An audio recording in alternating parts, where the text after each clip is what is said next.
Со дня на день по маршруту Якутск-Нижний Бестях начнется паромная навигация. Однако уже с сегодняшнего дня в этом направлении курсируют 4 судна.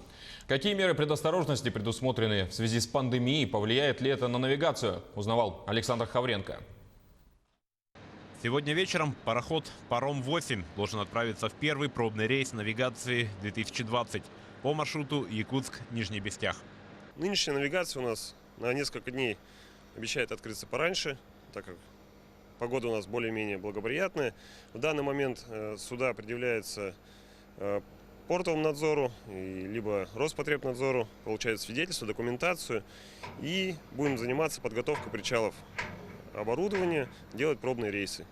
Как и в остальные сферы деятельности, в работу паромных переправ будут внесены некоторые изменения в связи с пандемией коронавируса COVID-19. Занимаемся именно социальной дистанцией, разметкой, да?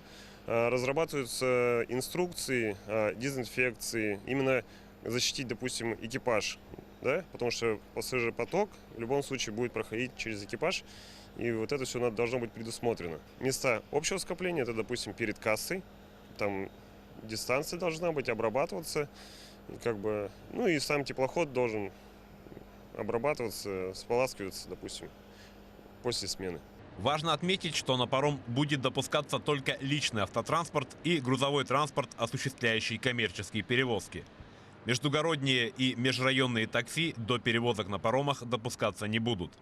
Также существует ряд ограничений для пассажиров без автотранспорта. Решением главы приостановили именно пассажирские перевозки на основных переправах. Ограничения не будут касаться, если есть на то медицинские показания по онкологии и, соответственно, если вы работник организации, чья деятельность не приостановлена.